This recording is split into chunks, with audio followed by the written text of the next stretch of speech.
Bienvenidos ya a la quinta clase del seminario. Hoy nos toca hablar de educación emocional. Y como siempre hacemos un pequeño repasito.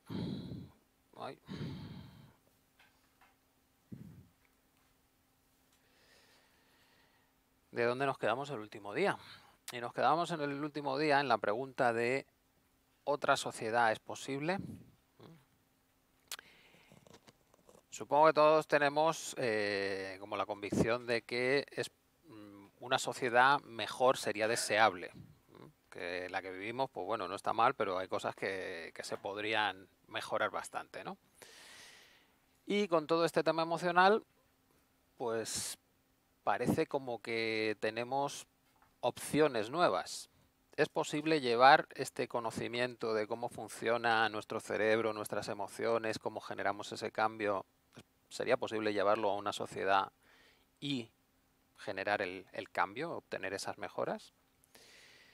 Bueno, pues hoy lo vamos a ver un poco, pero vamos a repasar antes todo este tema emocional, de dónde vienen nuestros comportamientos y estas cosas. Bien, utilizando un poco las palabras de Wilhelm Reich, que os presenté el último día, las perturbaciones psíquicas serían el resultado de la represión emocional originada por la educación social. Es decir, si nosotros estamos malamente, es porque en nuestra educación nos han ido enseñando a bloquear las emociones. Nos han impedido y han capado los mecanismos biológicos básicos de esa liberación, que por un lado es expresar la emoción, por otro lado habría miles de técnicas de relajación y por último tendríamos la sexualidad, que era una de las mayores fuentes de liberación. Si la educación social nos elimina todo eso, las vivencias emocionales intensas, al final acabamos bloqueándolas, con lo que estamos conviviendo con un estado emocional que sería similar a una olla a presión. Estamos en el límite. Pequeñas cosas que nos ocurren nos disparan y tenemos sobrereacciones. ¿Cómo se desarrolla toda esa represión emocional? Bueno, no se debe solo a lo que nosotros vivimos en nuestra vida, sino que también traemos información emocional heredada, conflictos heredados. Y eso hay que también trabajarlo para eliminar esa información y por lo tanto que nuestro cuerpo pueda hacer el cambio.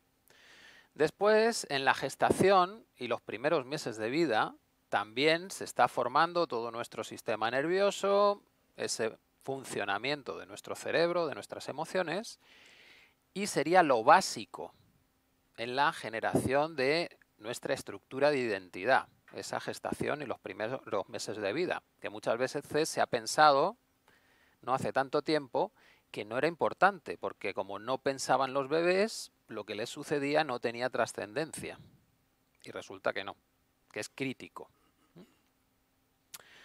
Luego, de los 3 a los 12 años, lo que se va desarrollando es lo que podemos llamar la personalidad, que etimológicamente significa el rol que yo me asigno para sobrevivir. Es cómo aprendo a comportarme para ser aceptado por los demás y para sobrevivir en sociedad. Y es un rol, es decir, estoy interpretando, porque ya he aprendido que si soy yo, si me dejo llevar y me muestro como soy, no soy aceptado. Luego tengo que interpretar. Y por último, a partir de los 12 años, lo que se generan son defensas ante situaciones que ya hemos vivido y que no queremos volver a vivir. Defensas psicológicas. Bueno, pues si queremos sanar, hay que ir deshaciéndonos de todo eso, toda esa información. Las vivencias traumáticas que se van almacenando, al final, en las personas, hablando en general, hablando de la sociedad, lo que acaba generando en las personas son conductas antisociales. Estamos en estados emocionales muy fuertes, tenemos mucha percepción de amenaza de lo que tenemos a nuestro alrededor y por lo tanto estamos a ver quién nos ataca. Luego nuestras reacciones no son de colaboración con los demás, sino de supervivencia. Y claro, la supervivencia va un poco en contra del trabajo en equipo, que es lo que se supone que está detrás de la organización social. ¿Cuáles son los factores determinantes de esos conflictos emocionales o esas conductas antisociales? El no saber relacionarme. Pues lo veíamos en la clase pasada. Uno de los factores era saber qué quiero y cómo lo quiero. Pero por educación, el que quiero lo tenemos muy confundido y no sabemos encontrarlo. Nuestro que quiero es interno. Son nuestras emociones las que nos dicen qué queremos. Pero educativamente nos imponen un qué queremos externo, que es lo que le interesa al sistema social, no lo que te interesa a ti como persona individual. Y ahí se nos hace el batiburrillo. Ya no sabemos exactamente qué queremos o queremos algo que realmente no deseamos. Y además está el cómo tiene que pasar eso. Yo quiero el amor. ¿Y cómo es el amor? Pues tiene que ser de esta determinada manera. Y de nuevo entramos en una serie de patrones que son estereotipos y que no se pueden cumplir. Por lo tanto, llega la frustración, todos los conflictos que tenemos. Por otro lado, tampoco sabemos comunicarnos de una manera empática. No sabemos hacer llegar a las personas con las que interactuamos nuestros deseos. Tenemos ya unos patrones de relación, unas conductas relacionadas con la personalidad que ocultan el mensaje. Intentamos ser sutiles, a ver si nos leen entre líneas, a ver si casi nos leen la mente. Y eso dificulta muchísimo conseguir lo que deseamos. Y por último, en nuestra sociedad, pues realmente el tema de la solidaridad como que no se valora especialmente, o bueno, se valora de una manera idílica, pero luego en lo que es el meollo social, no. Para sobrevivir en esta sociedad lo mejor es que veles por ti mismo y te esfuerces y lo que consigas es tuyo. Bien, ¿y dónde quedan los demás? ¿Dónde está esa solidaridad para que todos avancemos y no solo unos pocos, los que más valen? Bien, pues comentábamos un poco el otro día que llegar a ese estado mental implica haber eliminado la empatía. Y eliminar la empatía se produce a través de represión física. Nuestro cuerpo se vuelve rígido y por lo tanto deja de sentir. Y cuando no siente, no es empático, no se pone en el lugar del otro. Me desconecto de él y entonces cualquier razonamiento individualista es justificable. Porque el otro no es nada para mí. Si no lo siento, es casi que ni existe. Bien, en el fondo, reiterando la misma idea, todos los conflictos sociales deben su existencia a la supresión de la liberación de las emociones. Está claro que nosotros vamos a tener vivencias que pueden ser impactantes, pero el cuerpo está preparado para deshacerse de esa tensión de más. El problema surge cuando se eliminan los mecanismos biológicos o los mecanismos básicos de liberación. Entonces, claro, empiezan a aparecer conductas no deseadas.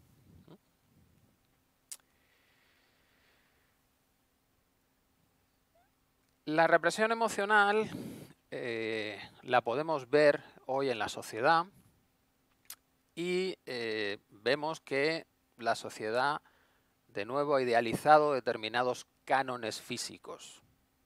Y esos cánones físicos se encajan con la represión o son el reflejo somático de la represión emocional. Todos esos músculos duros, ¿bien?, sería una manera de acorazarte contra el exterior, contra lo que sucede fuera, y por lo tanto ya no me hace daño. No sufro por lo que está en el exterior. O sea que, como veis, es un doble sentido. Cuando sucede algo en el plano psíquico, el plano físico lo refleja, y después lo que sucede en el plano individual también va a ser reflejado en el plano colectivo. Se van a desarrollar determinadas estructuras acordes a cómo viven o a cómo están los individuos. El instrumento principal de perpetuación de la represión emocional, de perpetuación de ese acorazamiento, es la represión emocional, que suprime la posibilidad de liberar esas emociones, lo que forma un carácter determinado.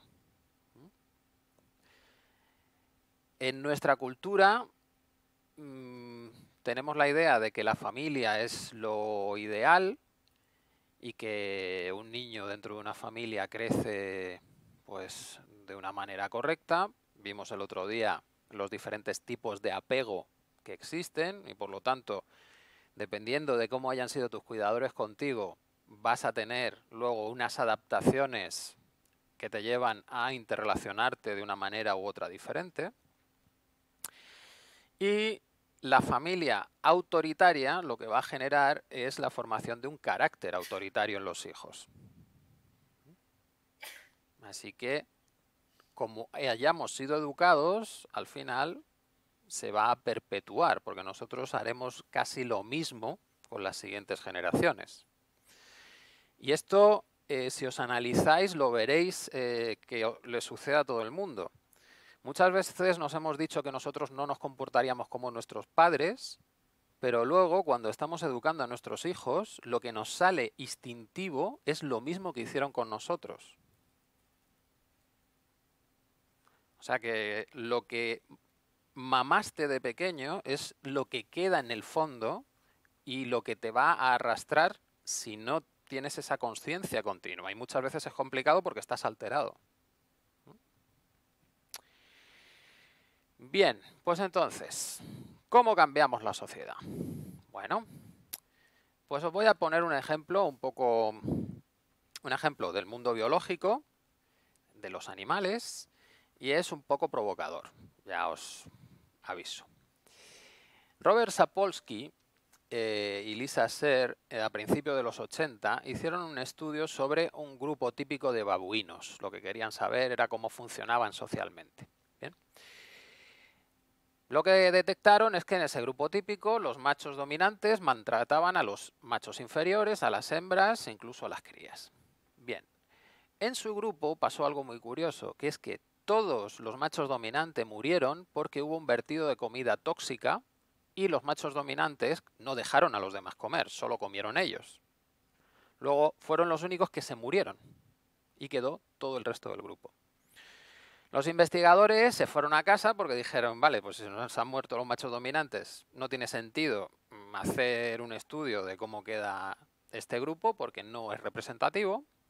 Y lo curioso es que al cabo de 10 años volvieron y encontraron que este grupo de babuinos tenía un nuevo sistema social, totalmente diferente del típico de los babuinos.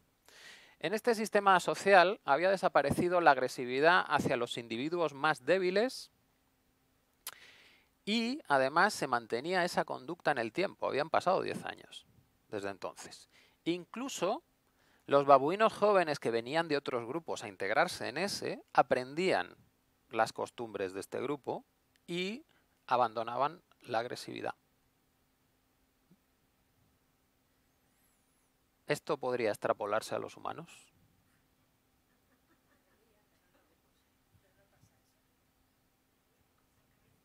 Fijaros, vamos a hacer un ejercicio matemático que va a ser polémico, pero que nos puede dar un poco la idea de cómo funcionamos.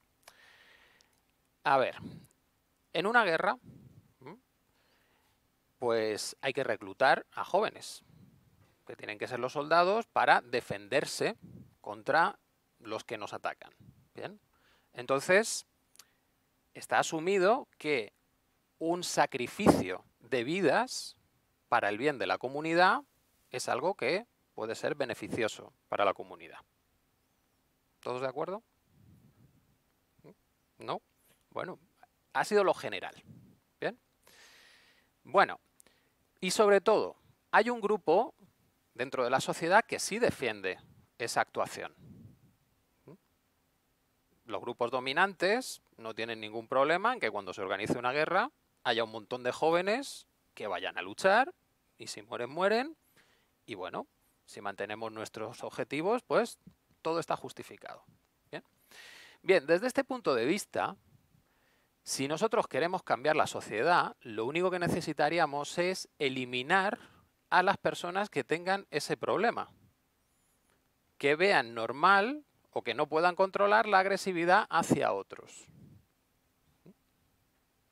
Bien, según estudios, el número de psicópatas en la población está entre un 10 y un 15%. Y cuando los estudios se hacen en empresas, el porcentaje aumenta mucho más, sobre todo en las capas directivas. Lo que pasa es que esos estudios no llegan a publicarse nunca porque a ver quién los va a apoyar. Bien. Luego, si se eliminase ese 10% de la población, el resto podría entrar en otro estado totalmente diferente, otro estado social totalmente diferente. ¿Sería asumible esa solución?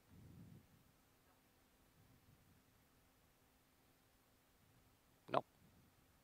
Bien, no sería asumible en nosotros, que seríamos el grupo de los que tendrían que ir a la guerra. Bien, pero sería totalmente asumible en el grupo de los que deciden quiénes van a la guerra. Lo que quiero decir es, el cambio social sería perfectamente posible y muy rápido si fuésemos psicópatas. Porque asumiríamos fácilmente que un sacrificio logra un beneficio. Y no hay ningún problema. ¿Bien? Pero la mayoría de la población no es psicópata. Entonces, mantiene a los psicópatas, que son los que han generado la estructura de poder. ¿Vemos el absurdo?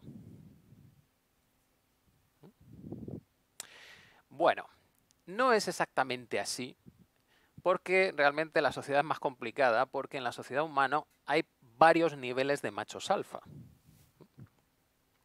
Tenemos machos alfa dentro de las familias. Y también dentro de los amigos, en los grupos sociales, en el trabajo, asociaciones, comunidades, el Estado. Cada nivel repite el mismo patrón educativo. Y cuando hablamos de un porcentaje, y decimos el 10-15% de la población es psicópata, significa que si en mi familia hay 10 personas, una tiene muchas posibilidades de ser una psicópata. Y entonces, claro, ya el tema de quitarnos al 10% de la población, si no los conozco, pues todo bien hasta cierto punto. Pero ya si los conozco y son de mi familia, entonces ¿cómo hacemos?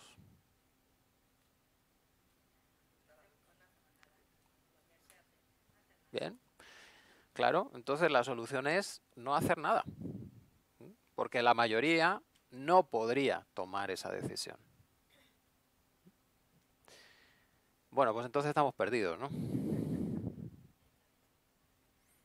Los que querríamos una sociedad más solidaria, más de colaboración, menos de supervivencia y cada uno a su bola, ¿no?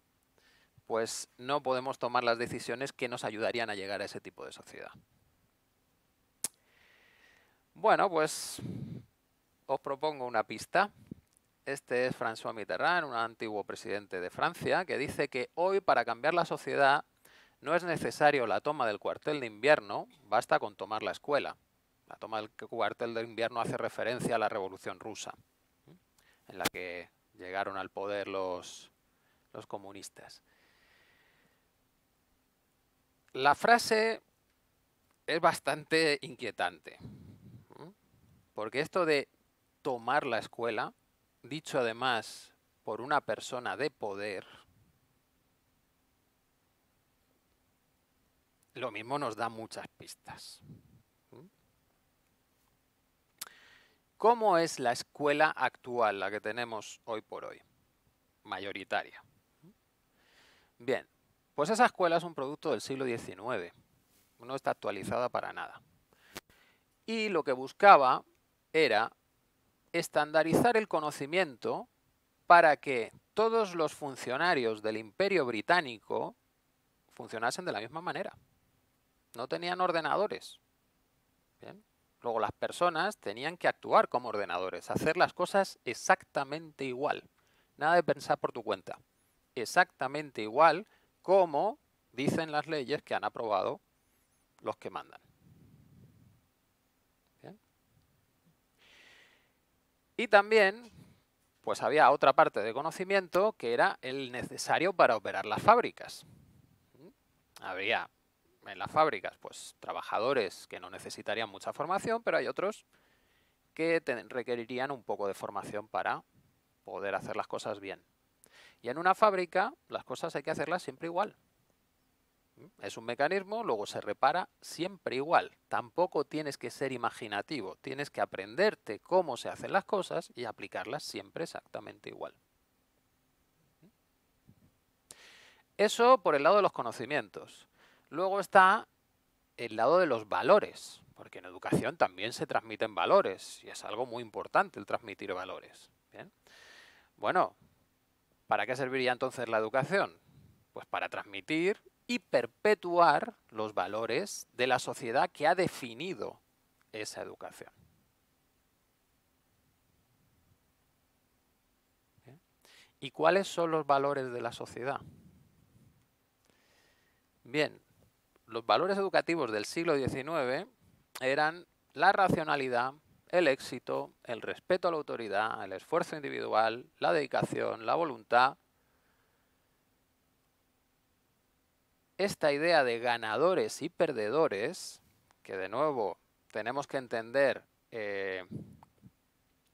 los dogmas del protestantismo calvinista, que dice que los ganadores son los elegidos por Dios en el inicio de los tiempos e irán al cielo, y los perdedores son los elegidos por Dios en el inicio de los tiempos e irán al infierno. Y no pueden hacer nada para cambiarlo. Lo único que pueden hacer las personas es descubrir si en su vida hay éxito, pues es una pista de que han sido elegidos y por lo tanto se van a salvar. Luego aquí también, dentro de estos valores educativos, se está generando una división absolutamente radical. Los que se salvan y los pecadores. Y luego también hay otro valor educativo que es la autorrestricción emocional. No mostrar emociones, controlarlas totalmente. ¿Bien? Esto es la base de nuestro sistema educativo. Como veis, la creatividad es algo que ni se espera. Y la parte emocional, ¿de qué me estás hablando? Luego, cuando nos quejamos de nuestra educación, en el fondo la educación está funcionando perfectamente para aquello para lo que se diseñó. Crear robots humanos. Esclavos perfectos. Porque además están convencidos de que no son esclavos, pero tienen que hacer exactamente lo que les dicen. Perfectos.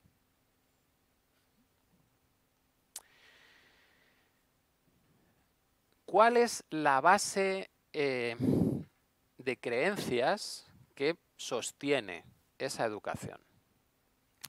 Pues la educación social racional parte de la creencia de que los pensamientos son los que generan las emociones. Y por tanto, si yo soy capaz de controlar los pensamientos, controlaré las emociones y controlaré el comportamiento. ¿Qué pasa entonces si logro que todos mis ciudadanos tengan los mismos pensamientos? Que tendrán el mismo comportamiento. ¿Bien? Menos mal que la premisa es falsa. Pero bueno, se han dedicado a machacarla a fondo. Y porque la premisa es falsa, no han conseguido su objetivo, de que todos tengamos el mismo comportamiento y los mismos pensamientos. Pero bueno, están ahí, siguen empeñándose. ¿Por qué se genera una educación de este estilo? La exaltación de la racionalidad y el control emocional, la represión emocional, es la manera de aislarse del sufrimiento de los demás. Y es una educación imprescindible en sociedades esclavistas o muy desiguales, como era la Inglaterra del siglo XIX. Tenéis todos los cuentos de Oliver Twist y este tipo de historias, de cómo vivían los niños en esa época, o incluso las personas, y es, vamos, deprimente, absolutamente deprimente. Esa era la vida de la mayoría de la gente. Luego están las otras historias, que son las historias de amor de la clase alta, que al final es lo que se intenta distribuir en masa para hacer creer a la mayoría que esa es la vida de todos.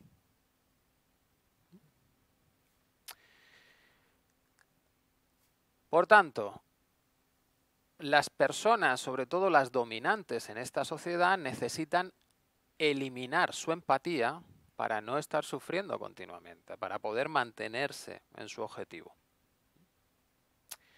Y el problema es que la falta de empatía no te permite ponerte en el lugar del otro. Y si no te pones en el lugar del otro, empiezan a aparecer visiones dogmáticas, clasistas, racistas, sexistas, porque no entiendo al otro y todo lo juzgo desde mi única experiencia o conocimiento. La manera de respetar a los demás, en el fondo, es entender a los demás. Sí. Yo creo que ese modelo de escuela que nos has definido es así, pero es así también aquí. Y aquí no hay una educación calvinista, como has dicho antes, y no otra educación. ¿Por qué será así? A ver, esto es un poco suposición, pero las clases dominantes de los diferentes países no se llevan mal. De hecho, pues si miramos los apellidos de ciertas familias de élite, se mezclan muchos apellidos de diferentes países. La duquesa de Alba, que ya no está, bien, pues tenía apellidos ingleses. Y de hecho, por protocolo, incluso la reina británica tenía que cederle el paso. Hay mucha interconexión entre todos estos países. Y hay un momento en el que, ¿vale?, la cultura cambia de un país a otro. Pero los objetivos puede que se mantengan, puede que sean comunes. Si el objetivo es mantener el poder, tú necesitas que la población tenga unas creencias que les impidan rebelarse. Porque si no las tienen, son muchos. Tú no vas a poder controlar a tanta gente. Necesitas que ellos solos se controlen. Entonces, tendrás que adaptar ese sistema educativo a la idiosincrasia de tu país. Esa parte de ganadores y perdedores no está en España. ¿Bien? Pero en España tenemos ahí el catolicismo a tope, que puede utilizar otro tipo de creencias para decir que pues hay ciertas personas que valen mucho y hay otras que valen menos. Y Dios lo ha mandado así, y resignación. Bien. Entonces, en cada país tú puedes adaptar el sistema para que encaje con las ideas que mueve a la mayoría de la población y consigues tu objetivo, que es que esa educación refuerce el sistema establecido. ¿Vale?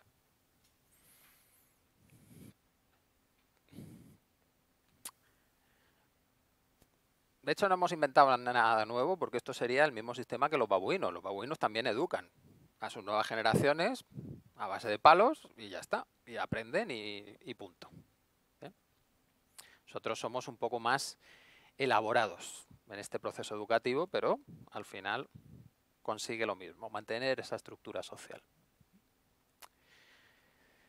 Bien, pues conociendo cómo es nuestra educación, a partir de ella va a ser muy difícil que logremos ningún cambio, porque está diseñada para perpetuar lo que ya hay. ¿Cómo cambiamos la educación? Bien, en los años 90, Daniel Goleman hizo un estudio y publicó un libro que se llama Inteligencia Emocional, en el que decía que las personas con alto cociente intelectual no son las más exitosas, cosa que es un poco absurdo según el sistema educativo, porque si todo es racional, pues el más listo es el más mejor. Bien, lo que él descubre, que no sería el primero, es que el éxito requiere interrelación. El éxito no se consigue por una persona individual, sino que se consigue por un grupo. Y para poder generar ese grupo requieres lo que él denominó inteligencia emocional,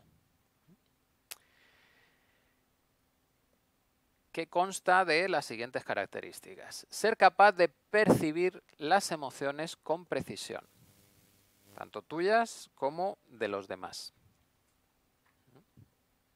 Para eso, para descubrir las de los demás, necesitas desarrollar la empatía. Pero como ya hemos visto, es algo biológico, algo que está directamente en el diseño de nuestro cerebro o en la organización de nuestro cerebro. Otro punto que necesitas es la serenidad, no saltar, no ser agresivo. Y la autoconfianza, sentir que tú eres capaz de hacer las cosas de una manera correcta y que además puedes mover a los demás, conseguir los objetivos. Eso te lleva a ser capaz de establecer relaciones perdurables, porque además eres capaz de comunicar cómo te sientes, cómo son tus objetivos a los demás de una manera constructiva.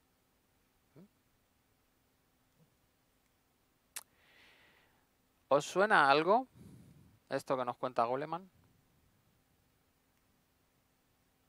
Para saber lo que queremos, necesitamos autoconocimiento. Para poder comunicar, necesitamos empatía.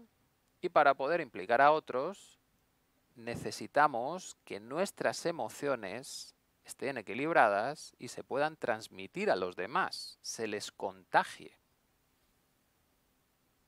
De tal manera que si yo estoy ilusionado, el otro se ilusiona por verme así. O sea que en el fondo lo que está proponiendo Goleman es que es imprescindible, porque es la base de cómo nos relacionamos con los demás.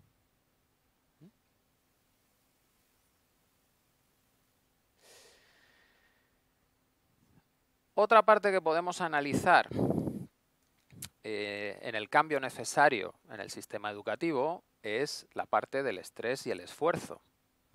Ya hemos visto que lo primero es que la racionalidad ya no es tan importante, que hay que complementarla muy bien con la emocionalidad, la empatía. El estrés y el esfuerzo en la visión racional de la educación se ha valorado muchísimo, cuando en el fondo es un absurdo, porque el estrés al final genera mucho cansancio y el esfuerzo es lo opuesto a la competitividad. Cuanta mayor competitividad tienes tú, significa que con menos trabajo consigues lo mismo que los demás. O sea que el esfuerzo es la mayor mentira que nos han contado y encima nos la hemos tragado. Si fuese cierto que el esfuerzo da recompensa, bien, el más tonto sería el que más recompensa tiene, porque es el que más se esfuerza. Inicialmente, luego ya se rinde, porque ve que se esfuerza y no se lo recompensan. El esfuerzo no recompensa, lo que recompensa es el objetivo. Si tú lo consigues hay recompensa, si no, no. Otra cosa es, ¿por qué me tengo que esforzar? Y eso es lo que tenemos que ver. María Alonso Puig es un cirujano que publicó un libro que se llama Reinventarse y lo que dice que si sientes ilusión, confianza y entusiasmo, hay un aumento del riego sanguíneo en la zona prefrontal izquierda. Y si lo que estás sintiendo es angustia, desesperanza o frustración, se produce el efecto contrario. Hay menor riego sanguíneo. ¿Qué efectos tiene esto? Pues un riego sanguíneo alto en la zona prefrontal izquierda, es decir, estás sintiendo ilusión, confianza y entusiasmo, provoca que tengas una mayor percepción, tanto de tu entorno como de ti mismo. Nos damos cuenta de las cosas que se nos escapan y superamos las adversidades con más facilidad, gracias a tener una mejor percepción. También tenemos una conciencia más elevada porque podemos darnos cuenta de más detalles y vemos una explicación mucho más amplia a lo que está ocurriendo. Somos más creativos.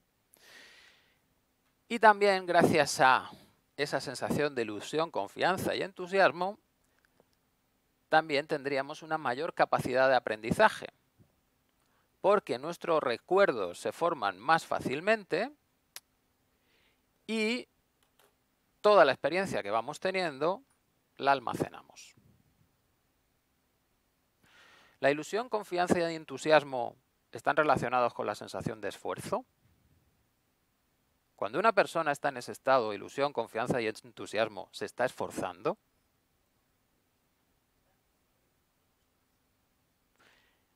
Hombre, alguien podía interpretar que sí, porque si yo desde fuera veo a alguien que hace algo que a mí no se me da bien, y está ahí tiempo y tiempo, yo puedo interpretar que se está esforzando un montón, porque estoy proyectándome sobre esa persona. Estoy diciendo, si yo estuviese haciendo eso, madre mía, lo que me tendría que esforzar para continuar, porque lo que querría hacer es dejarlo. Pero es que el que está consiguiendo el objetivo lo está disfrutando, no se está esforzando.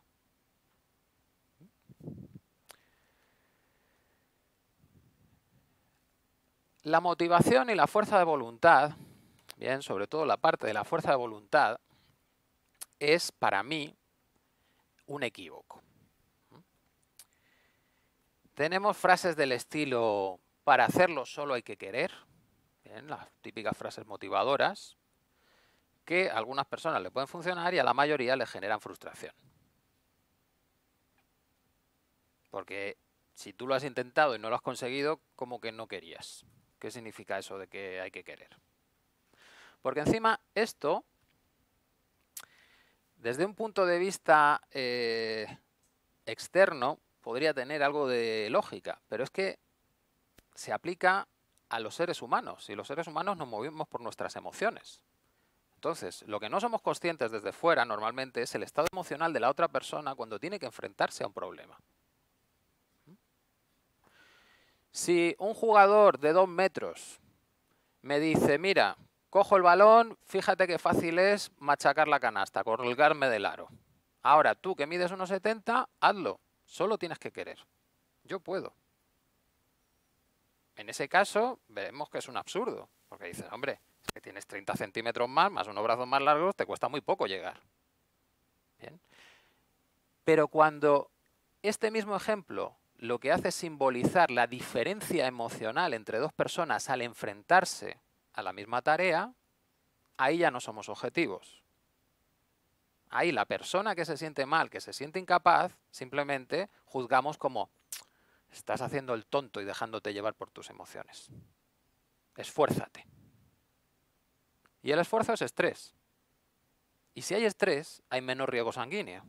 Y si tienes menos riego sanguíneo, tienes menos capacidades. Luego le estás diciendo, cava la tumba y métete dentro.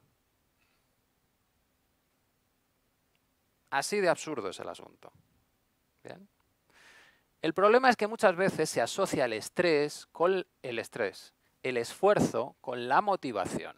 Si tú tienes un mentor, la persona que te dice esfuérzate, además logra motivarte, entonces lo que está consiguiendo es que tu estado emocional, que antes estaba muy bajo y no te permitía avanzar, empiece a ascender. Y entonces te sientes con confianza. Y esa es la parte que te ha ayudado a avanzar, no la del esfuerzo. El esfuerzo tira de mí hacia abajo. ¿Vale? Luego la motivación no es más que la activación de emociones positivas. Y eso hay que ser un poco sutil, saber hacerlo. Las emociones positivas de cada persona están asociadas a determinadas experiencias y no es la misma experiencia para todo el mundo. ¿Bien? La persona que le encante nadar, eso es una experiencia positiva para ella. La persona que no sepa nadar, pues decirle que imagínate nadando, ya ves tú, lo que le va a gustar. ¿Bien? Hay que saber empatizar con la persona para poder evocarle esa motivación. Cuando logras evocar la motivación, pues entonces sales de un estado de bloqueo, que es lo que te impide conseguir tu objetivo, y empiezas a actuar. El riego sanguíneo también cambia porque empiezas a sentirte ilusionado y aparecen capacidades que tú ya tenías, pero que antes estaban bloqueadas. ¿Bien? Aún así, la motivación, que también es una de las herramientas que se ha introducido en la educación últimamente, antes la motivación era la regla del profesor, también tiene un problema. Porque en el cerebro, el miedo y el placer, ambas emociones, provocan ansiedad. Y claro, entonces, si a mí me motivan con la idea de que si no hago algo me van a castigar, o si hago algo me van a recompensar, ¿bien? Esos dos sistemas internamente tienen un mismo efecto, que es generar la ansiedad por lo que va a pasar. Puede ser que el castigo sea mucho más bloqueante que la recompensa. Pero si alguna vez habéis probado a que un niño se esté tranquilo diciéndole, si te estás tranquilo, cuando nos vayamos de aquí te compro algo, lo que vais a conseguir es tener a un terremoto atrapado. Porque esa expectativa de lo que va a conseguir le genera una ansiedad tremenda interna, pero se tiene que quedar tranquilo. Y entonces lo ves haciendo cosas muy raras. De hecho, hay un estudio del London School of Economics, un estudio de economistas, en el que se evaluó otro de las maravillosas creencias que nos dice que si tú le das un incentivo económico a un trabajador, va a desempeñar mejor su trabajo. Bien, pues en ese estudio lo que demostraron es, salvo que seas un trabajador de línea de fábrica que está siempre apretando el mismo tornillo, si tu trabajo requiere un mínimo de creatividad o de toma de decisiones, cuanto mayor sea la recompensa, peor desempeñas tu función. Lo que nos explica claramente por qué entramos en la última crisis. Porque pagarle 100 millones de bonus a cualquier persona hace que se vuelva estúpido, absolutamente estúpido, por el estrés de poder perder ese bonus. ¿Bien? ¿Entendéis el giro que se produce cuando vemos cómo funciona de verdad el cerebro? Luego, las recompensas, ni siquiera las positivas, son lo mejor para educar. Tener que usarlas lo que indica es que las emociones de esa persona no están a gusto con lo que tienen que hacer. Porque si no, lo hacen directamente. Cuanto más pequeños son los niños, vemos que su curiosidad es absoluta. Cualquier cosa que le presentes quiere hacerla. Según vamos creciendo, ya vamos diciendo, no sé, no puedo, no. Si los bebés tuviesen nuestro nivel de frustración, jamás aprenderían a andar, ni a gatear, porque es un esfuerzo de estar continuamente probando y fallando. Tienes que estar adaptándote continuamente. Y resulta que cómo aprende un ser vivo, que es probando y adaptándose, no es lo correcto. Lo correcto es saberlo desde el principio. ¿Cómo se hace? Si es imposible. Si es la primera vez que haces algo, no sabes cómo se hace. El problema, además de la motivación, es que es un esfuerzo continuo. Todos los días, todo el tiempo, tienes que estar manteniendo una motivación alta, porque si no, esos bloqueos que tú estabas sintiendo toman el control, porque siguen ahí, no has hecho nada con ellos. Y la motivación dura lo que tarda en incrementarse lo suficiente la intensidad emocional negativa. En cuanto tú sales todo motivado y empiezas a hacer o dar pasos para conseguir tu objetivo, el primer paso que se tuerza tu motivación baja.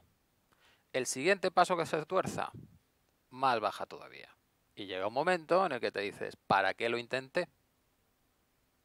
Y la siguiente vez será peor, porque añades la frustración que viviste.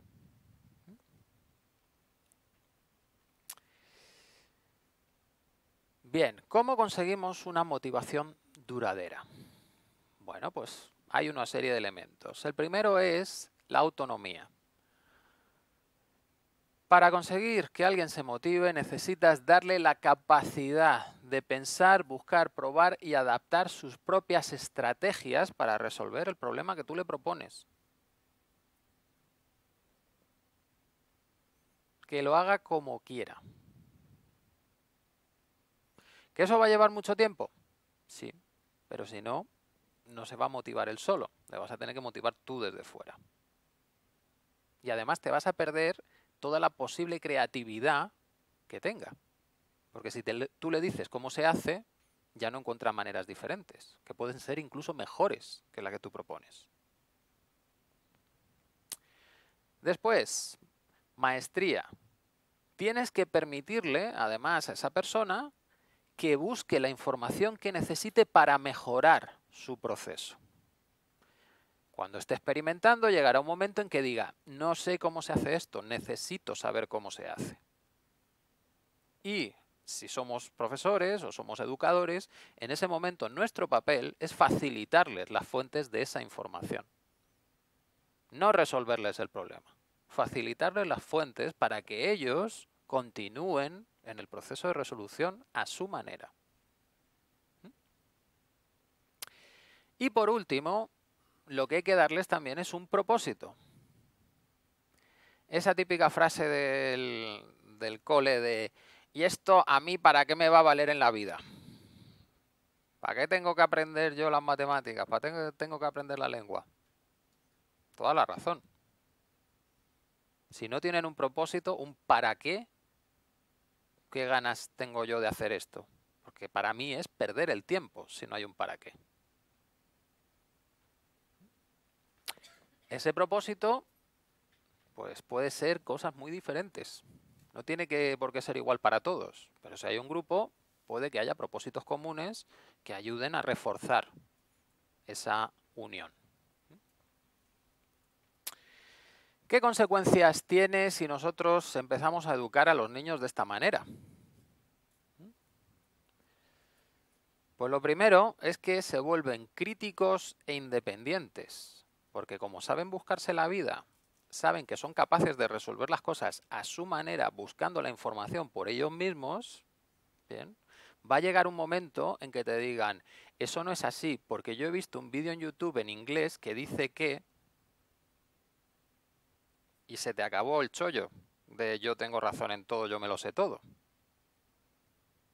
¿Bien? Sobre todo hoy por hoy, está Internet. Ya posibilidades de estar en lo cierto todo el rato, -1. ¿Bien? Y eso hace además que se vuelvan independientes, porque si ellos son capaces de resolver sus problemas, ¿a qué tienen que acudir a ti? A lo mínimo, cuando se atasquen, y lo demás, están haciendo las cosas como ellos quieren. Esto obliga a un cambio tremendo por parte del educador, y entonces tenemos que aprender a conversar. Conversar significa que hay dos versos. Hablo yo y habla el otro, y tenemos que juntar esos versos. Tengo que escuchar lo que dice el otro. No puedo anticiparme y decir, ya me lo sé, tal. No, no. Si lo que te puede proponer, lo mismo no lo has escuchado nunca.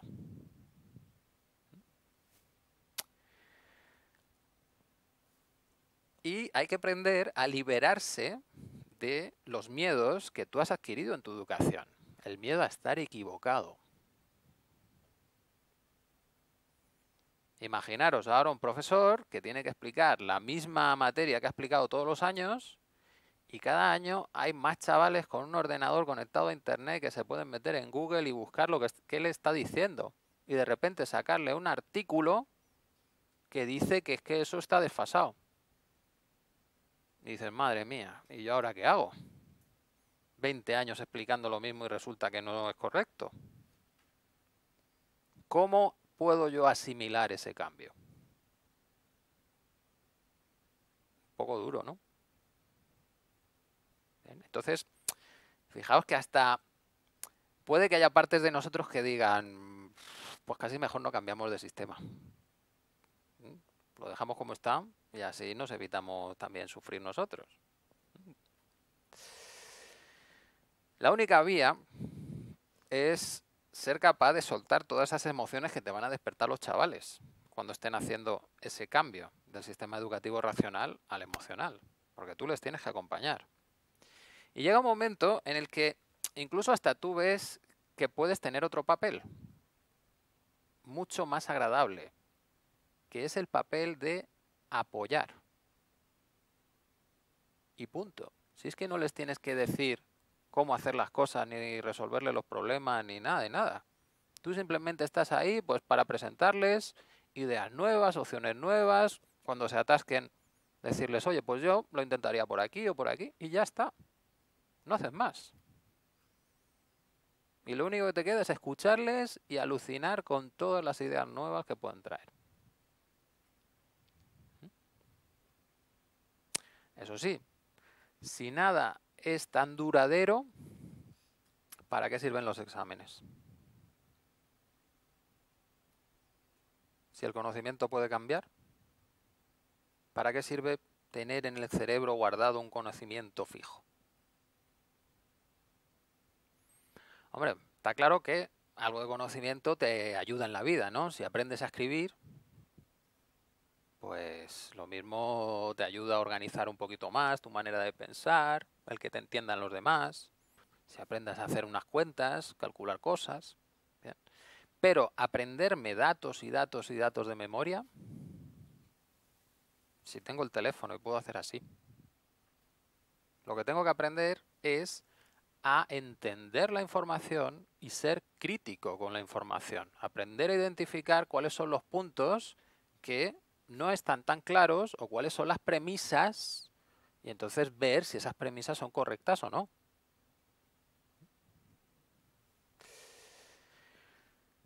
Esto nos lleva también a que tenemos que aprender a colaborar con los alumnos y que la obediencia pues es un concepto un poco que lo mismo hay que superar. Y en esa colaboración tenemos que aceptar que todos hacemos lo mejor que podemos en cada momento. Y eso incluye darnos cuenta de cómo se están sintiendo los chavales en cada momento, porque los chavales tienen una vida. Y hay chavales que lo mismo tienen que cuidar de sus hermanos porque falta uno de los padres y el otro para que haya comida en casa tiene que estar trabajando todo el día. ¿Cómo integras eso dentro de un proceso educativo? Entendiendo que ese chaval puede tener reacciones emocionales fuertes, que puede haber días que esté destrozado y no se entere de nada, generando unas condiciones para que no se sienta rechazado. Claro, pero es que ahí entonces el educador se convierte también en una parte terapeuta. Uy, pero es que eso ya es meternos en los problemas emocionales de los chavales. A ver si me voy a poner a llorar.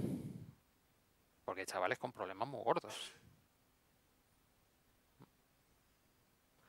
O sea que casi mejor nos quedamos con el primer sistema, que no nos generaba tanto mal rollo.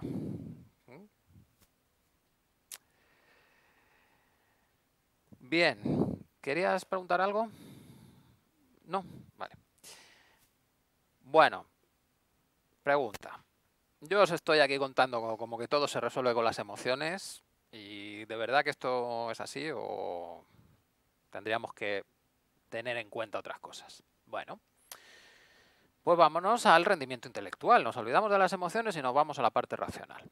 ¿Vale? Bien. ¿Qué capacidades tiene el cerebro humano?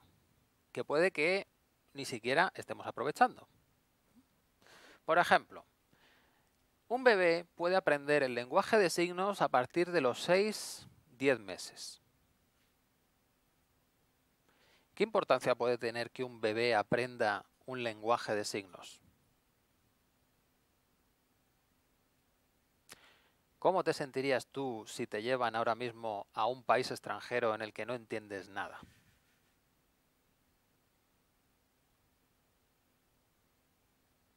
Pues si tienes que conseguir tu comida, dónde dormir y dónde asearte, ¿cómo lo consigues? A base de signos. Bien. Los bebés pueden tener una frustración muy alta, bien, y parte de esos chillidos, gritos y cabreos que se pillan pueden tener que ver con eso. Ellos saben que quieren, pero no pueden transmitírnoslo. Nosotros tenemos privilegiado el medio de comunicación de la voz, pero es que la voz necesita unos cambios fisiológicos muy grandes y unos aprendizajes muy grandes para poder fonar de una manera reconocible. Luego, si le facilitas el proceso del lenguaje a través de unos signos hasta que sea capaz de controlar su voz, puedes acelerar mucho el proceso de integrarse en el entorno, evitar frustraciones e incluso aprender muchas más cosas. Con 7 meses los bebés son capaces de predecir la intención de los demás. 7 meses. Y con 12 o 14 meses ya son capaces de reconocer las probabilidades. ¿Qué tengo que hacer para conseguir lo que yo quiero el mayor número de veces? Os pongo un ejemplo sobre capacidades del bebé.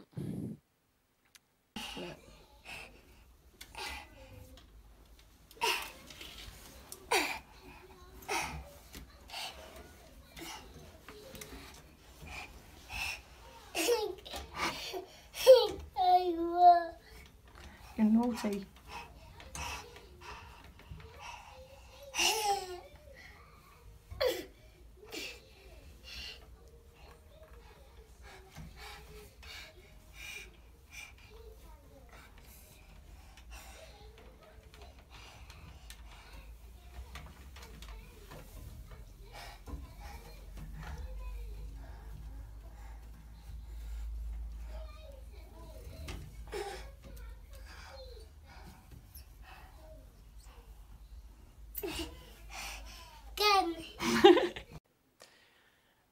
Bien, si os habéis fijado en los movimientos del bebé, este bebé es un escalador experimentado. Hombre, si tiene 2 puertas significa que la primera ya se la ha saltado las veces que le ha dado la gana. Pero los movimientos que tiene, fijaros que son movimientos que ni siquiera los escaladores adultos usan. Es mucho más experimentado él. De hecho, utiliza el pulgar para atrapar la barra y trepar como los monos. Y eso es mucho más seguro que no apoyar la planta sobre la barra. Bien. Va subiendo con mucha velocidad y cuando llega arriba empieza a ir más despacio. Es decir, sabe que tiene que mantener el equilibrio. Y para mantener el equilibrio lo mejor es ir despacio. Y además mantiene el equilibrio con seguros. Él coloca la mano o en un lado o en otro de la valla para evitar la caída. Cuando está pasando la pierna, la coloca en un lado para evitar irse hacia afuera y cuando está bajando por fuera, la coloca por dentro para evitar irse hacia atrás. Bien. Luego ha hecho un aprendizaje perfecto de cuáles son los peligros de la gravedad. Y lo habrá aprendido él solo, porque si le está grabando la madre, habrá dicho, madre mía, ¿qué es esto? ¿Cuál es nuestra primera reacción si vemos a un bebé yendo así directo a una valla de estas? Agarrarlo, ¿no? ¿Dónde vas? Que te vas a matar. ¿Bien? ¿Cuántos otros tipos de aprendizaje también coartamos en los bebés por nuestro miedo a que sean incapaces de resolver por ellos mismos el problema? Porque creemos que son tontos y torpes.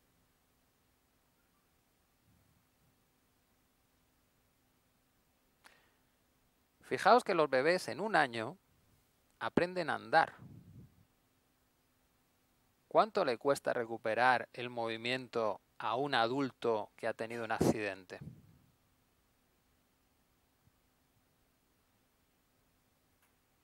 Bien. Todo el aprendizaje que está realizando el bebé es un aprendizaje mucho más fácil que el que tiene que realizar un adulto, porque el bebé no tiene que deshacer lo que cree saber. No sabe. Y directamente intenta.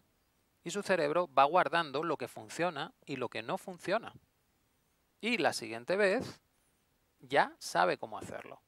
Los saltos son de día a día, porque cada día aprende una piecita nueva que se le queda y sigue avanzando. Bien, ¿por qué no confiamos en ese proceso de aprendizaje natural?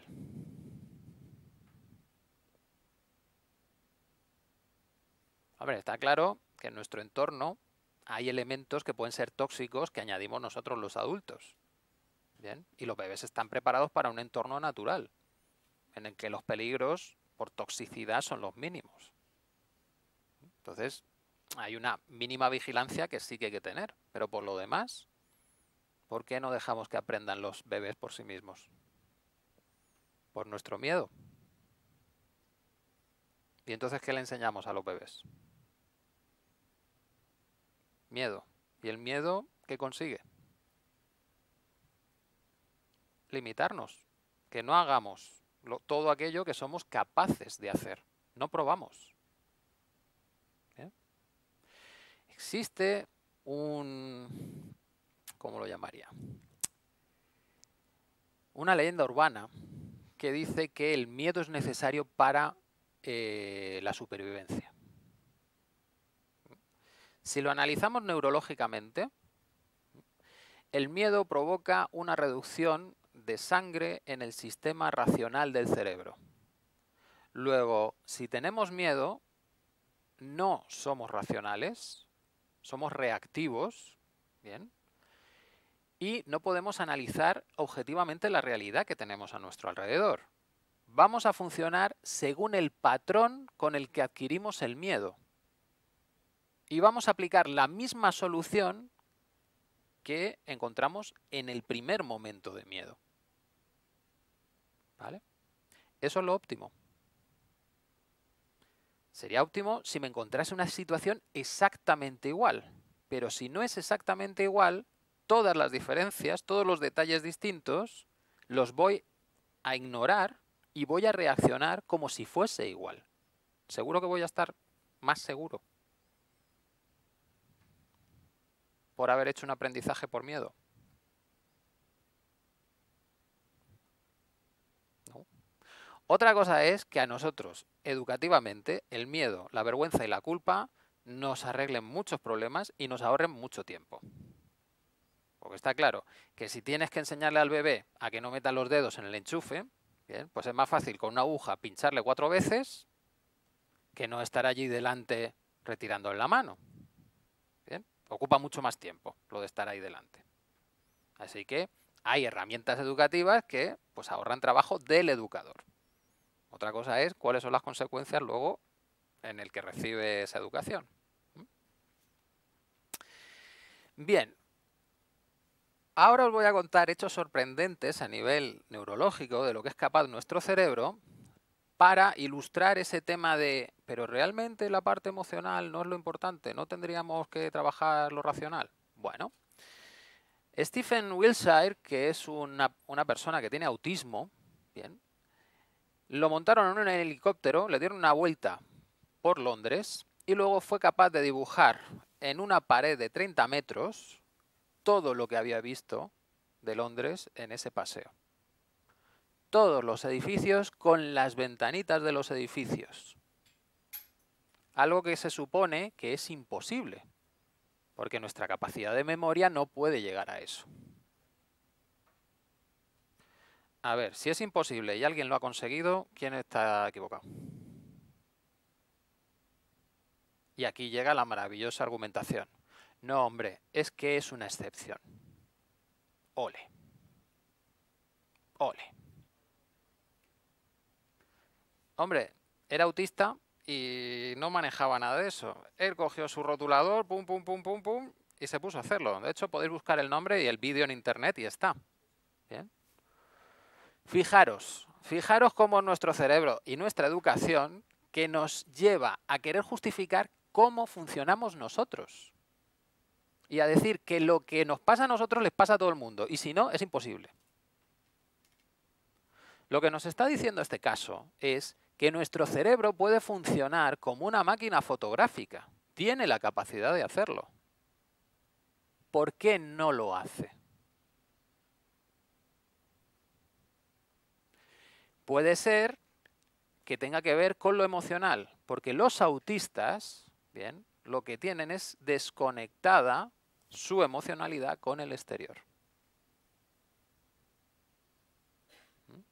De hecho, no lo tengo aquí en las diapositivas, pero hay un caso de un ruso que a partir de cierto día fue capaz de recordar todo lo que le pasó desde ese instante, todo con todos los detalles. ¿Bien? Y parece ser que era un poco agobiante. Pero es que lo agobiante tiene que ver con tu reacción emocional. Entonces, puede que el cerebro sea capaz de hacer esto, pero se bloquea a sí mismo para evitar bloquearte con los datos.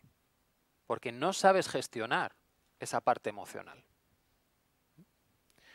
Otro caso es Daniel Tammet, este es Asperger, que sería muchísimo más suave que el autismo, y es capaz de aprender idiomas, pues, muy rápidamente. Su lengua nativa creo que es el inglés y aprendió el islandés en una semana. Bien, que tampoco está tan lejos, pero bueno.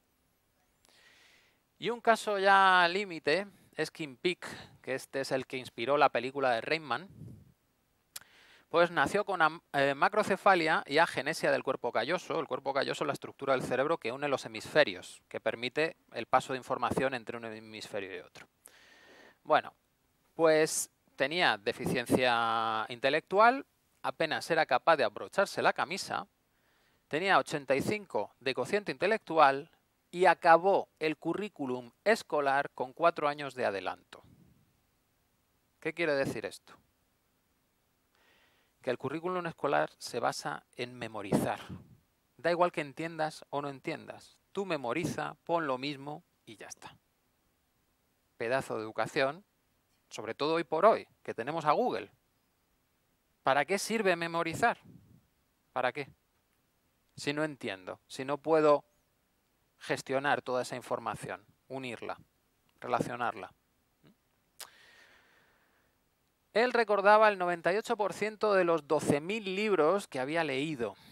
Y además leía 2 páginas en 8 segundos, porque leía cada página con un ojo. Bien, como tenía los hemisferios independizados, cada ojo está gestionado por un hemisferio diferente y cada uno lee por su lado. Curioso, porque tiene que tener la estructura del cerebro que permite la lectura en los 2 hemisferios para poder hacer eso. Tenía conocimientos que abarcaban desde la geografía, literatura, música, historia, y era un GPS. Tú le decías una calle de una ciudad, la calle de otra ciudad, y él te decía por todas las calles y carreteras que tenías que circular hasta llegar.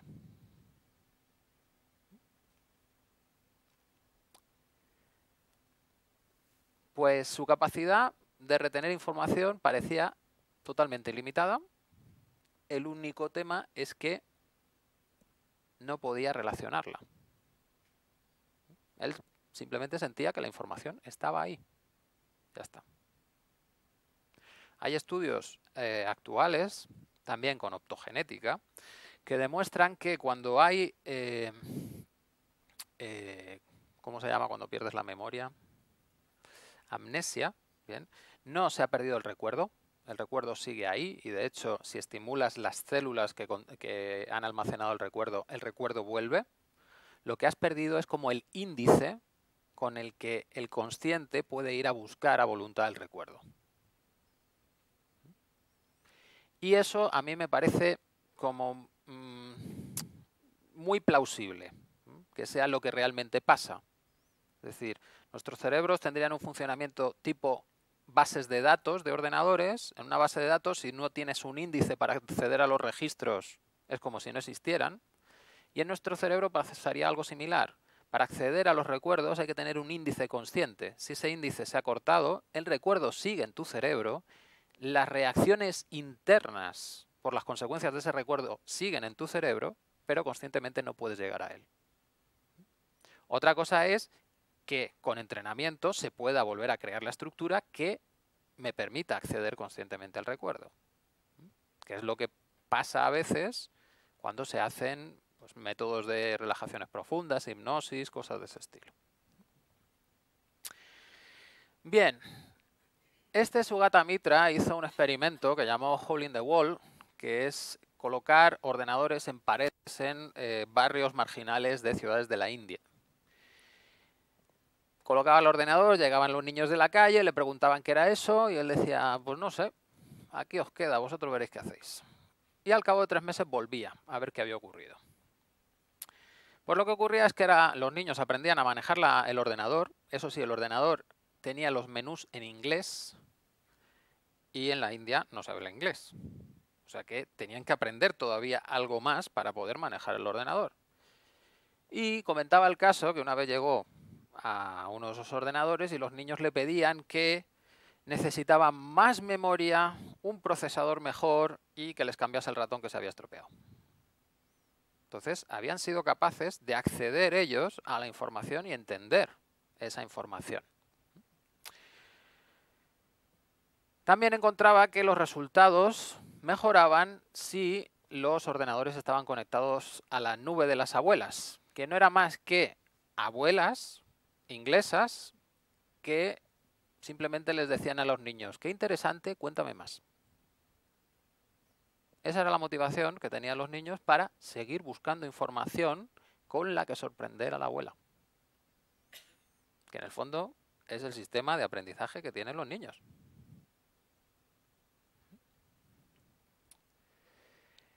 Bien, pues creo que en el mismo vídeo de este hombre comentan el caso de una alumna mexicana que ganó un premio de matemáticas y le preguntaban cómo había conseguido ganar el premio cuando además un año antes era un desastre en matemáticas. Y lo que respondía ella era porque nadie le había hecho las matemáticas interesantes.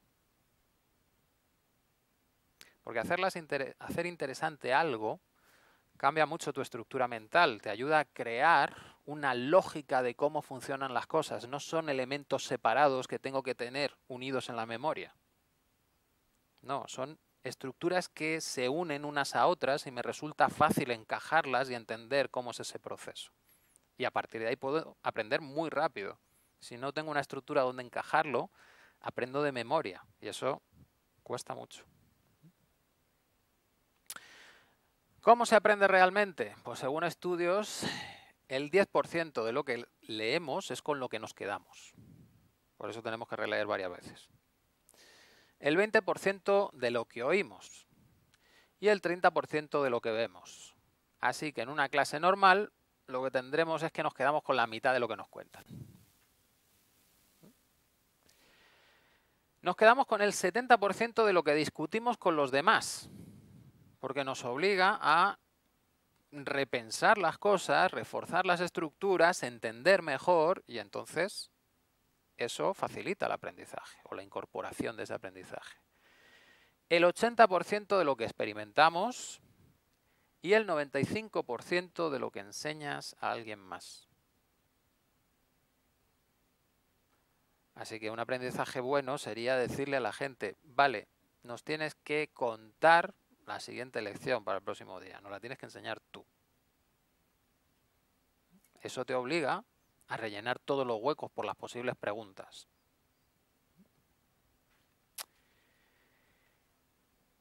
Bien, la creatividad es algo que en el sistema educativo racional ni se le espera, porque lo que buscas es generar ordenadores humanos. En 1968, George Land y Beth Harman hicieron un estudio financiado por la NASA porque lo que querían era detectar a personas creativas para poder incorporarlas a la NASA. Y el estudio fue tan bueno que decidieron probarlo con niños y cogieron un grupo de 1.600 niños de 3 a 5 años y les hicieron un seguimiento al cabo de años. Bien, estos son los resultados que se obtuvieron. En ese test para encontrar a personas creativas, el 98% de los niños de menos de 5 años eran genios creativos. En el mismo test que le aplicabas a los ingenieros que querías contratar en la NASA. A los 10 años ya solo eran el 30% de los niños genios creativos. A los 15 años, solo el 12%. Y en adultos, cuando se hizo un estudio con adultos de media de 31 años, solo el 2% de los adultos eran genios creativos. Luego el sistema educativo funciona a la perfección. Eliminas toda la creatividad para que te conviertas en un ordenador perfecto. Y repitas aquello que te han dicho.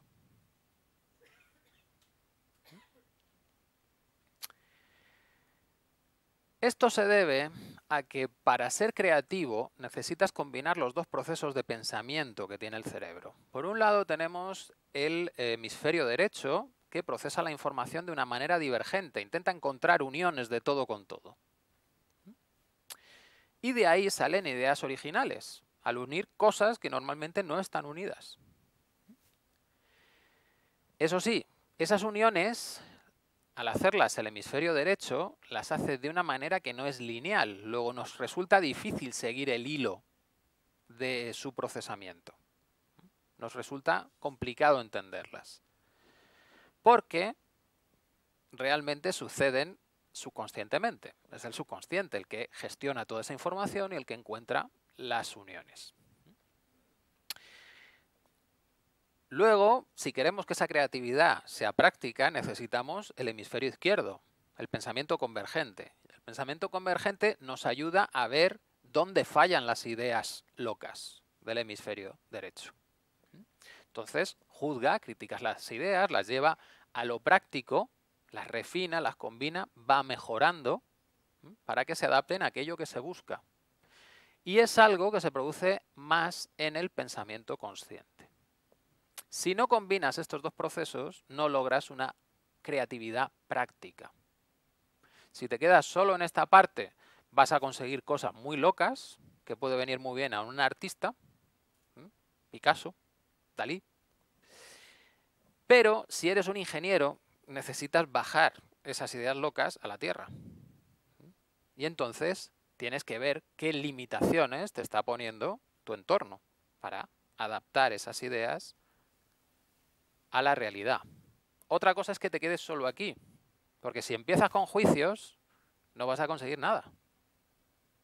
Primero tienes que volverte loco, para luego llevarlo a la tierra. Esto está incluso evidenciado por un estudio en el que se colocaban a músicos improvisando en un aparato que permitía ver el cerebro, cómo funcionaba, qué zonas se activaban mientras improvisaba. Pues la clave era que para ser creativo se desconectan grandes partes del lóbulo frontal, que es donde está la parte de los juicios. Luego, si no somos capaces de apagar esas zonas de los juicios y las creencias, las críticas, nuestra creatividad desaparece. Pero todos la seguimos manteniendo. También hay estudios en los que se coge un proyecto, se le presenta a una persona que se declara no creativa y se le dice, ¿tú da ideas? ¿Da exactamente igual lo que nos des? ¿Todo está bien? ¿Todo vale? Invéntatelo. Y cuando se les pone en ese contexto, resulta que las personas no creativas están al mismo nivel de respuestas que las personas que se declaran creativas. Bien. Luego la creatividad es innata por la estructura de nuestro cerebro, lo que pasa que está capada por nuestras críticas internas. Que ya lo hablamos un poquito en el primer día de clase, pero os lo recuerdo. En el cerebro existe una estructura que es la red neuronal por defecto, que se va generando según van creciendo los niños y condiciona una manera estándar de pensar. ¿Cómo se procesa la información? Se va a procesar siempre de la misma manera. Bien, pues llega un momento en el que el cerebro hace una poda y elimina las conexiones que no se hayan reforzado, las que no coincidan con esa manera definida de pensar. Cuando se produce esa poda, significa que las conexiones entre zonas del cerebro se pierden. ¿Te quedarías de esta manera? ¿Vale? Cada colorcito sería como una zona diferente del cerebro y las líneas serían las conexiones entre ellas, la información que se envían.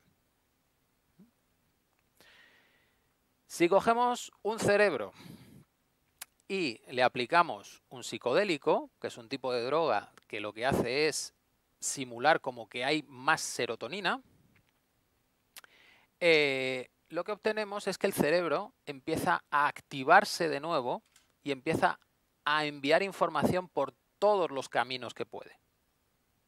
Vuelves a rescatar el cerebro del niño, el que intercambia información todo con todo. Y lo que ocurre es que la red neuronal por defecto también se apaga. Empieza a disminuir su actividad, nuestras críticas van desapareciendo y por un lado nos volvemos más creativos y por otro lado tenemos menos críticas. Luego, estos experimentos están demostrando que consigue el sistema educativo. Consigue generar un modo de pensamiento único que elimina la creatividad debido a las críticas internas. Pero que no es irreversible. Es decir, toda la estructura para conseguir de nuevo esa creatividad sigue ahí y se puede activar. Luego lo podemos hacer o con psicodélicos o también eliminando la carga emocional asociada a las críticas.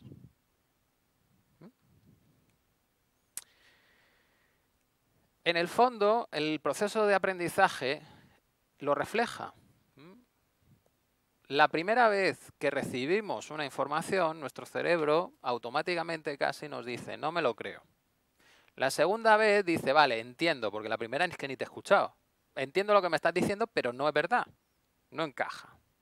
La tercera vez dice, bueno, estoy de acuerdo con los conceptos, pero no creo que funcione para mí. Para otros puede ser, pero para mí no. La cuarta vez dice, bueno, encaja bastante bien con lo que yo creo. Es decir, tu mente ya está dando el cambio.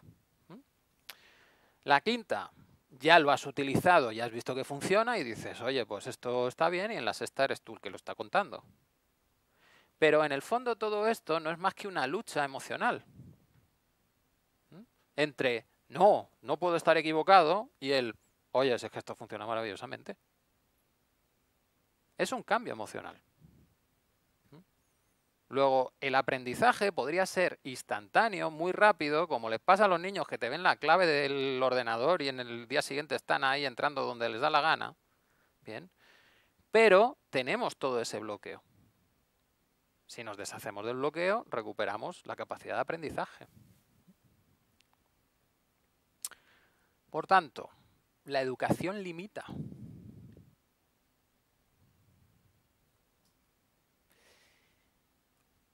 Os voy a poner un ejemplo empleando las últimas tecnologías informáticas que serían la inteligencia artificial. Bien, hemos visto que sí, realmente la educación limita. Nuestra red neuronal por defecto, pues está claro que se va generando a partir de todo lo que vamos aprendiendo. Y si nos van condicionando a que estar equivocados es malísimo, pues al final vamos a tener ese tipo de estructuras. Pero incluso los conocimientos objetivos que nos dan, puede que nos limiten también. Fijaros, en 1996 Deep Blue, que era un mega ordenador, ganó a Garry Kasparov al ajedrez. Y ya a partir de entonces los humanos dejaron de jugar con los ordenadores porque ganaban siempre. El sistema de juego de este ordenador era potencia bruta. Era capaz de calcular muchas posiciones y ver cuál es la mejor para la mejor jugada. ¿Ven? Bueno, esto ha cambiado mucho porque los humanos dijimos, vale, nos ganan al ajedrez, aquí en Occidente era como el culmen de las personas inteligentes y entonces era la catástrofe. Un ordenador te gana, ¿qué significa la inteligencia? Entonces vinieron al rescate los orientales, y nos dijeron, mira, hay otro juego que se llama el Go, que tiene muchísimas más posiciones y entonces es imposible que por fuerza bruta nos puedan ganar. Entonces ahí estamos demostrando la verdadera cualidad de la inteligencia humana, que no es la fuerza bruta, sino la creatividad, el ver cómo son los patrones, esas intuiciones. ¿Bien? Vale, bien, pues aguantaron 20 años más.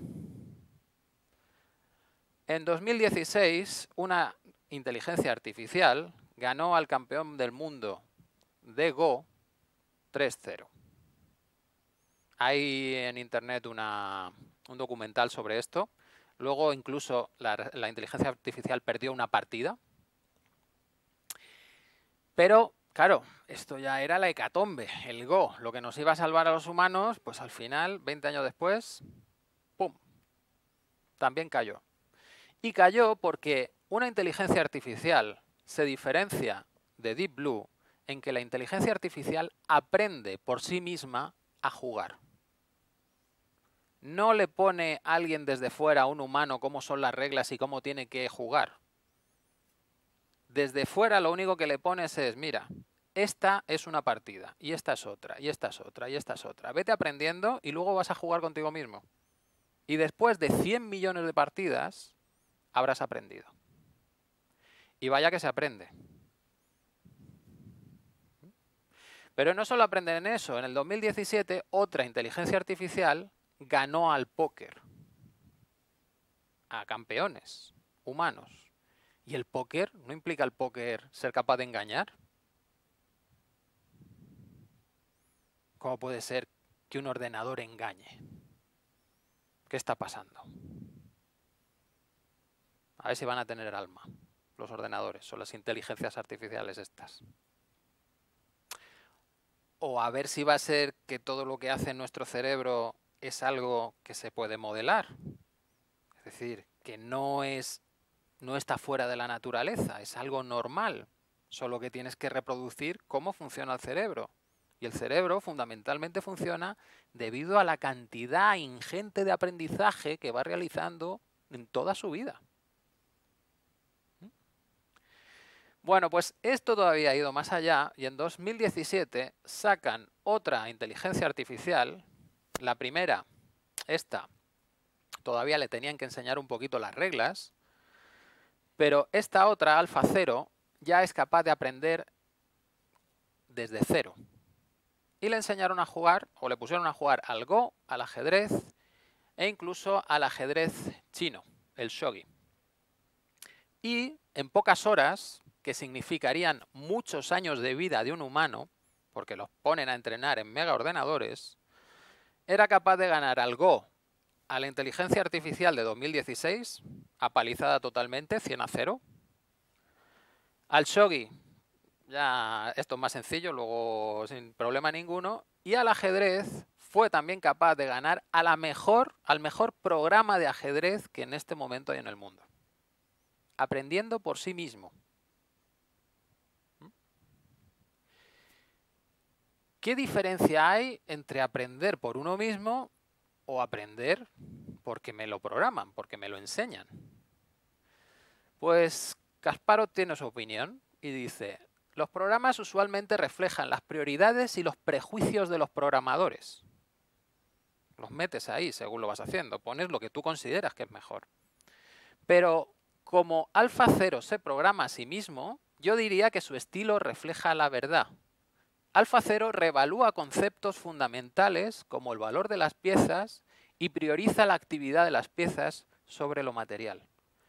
Es decir, tiene un estilo de juego diferente al que tienen los humanos porque lo han aprendido unos de otros. Luego el aprendizaje limita, porque te estás quedando con lo que cree mejor el que te enseña. Y esto pasó también con los humanos en el siglo XIX. Paul Morphy, que unos consideran que fue el ajedrecista más grande de la historia, aprendió por sí mismo a jugar. De pequeño veía jugar a los mayores en su casa. Y llegó un momento en que con 9 años ganaba a los mejores de Nueva Orleans, a los 12 a los mejores de Luisiana, y cuando se hizo adulto, llegó un momento en que nadie quería jugar con él. porque ganaba. Y además lo hacía de una manera rara. No seguía las reglas que utilizaban los demás. En ajedrez, los primeros movimientos están pautados. Es lo que se llaman salidas. Entonces, si yo muevo este peón, tú mueves este otro y entramos en una serie de movimientos que siempre son los mismos porque son los mejores. Paul Morphy pasaba de eso. Él lo que decía es, vamos a jugar.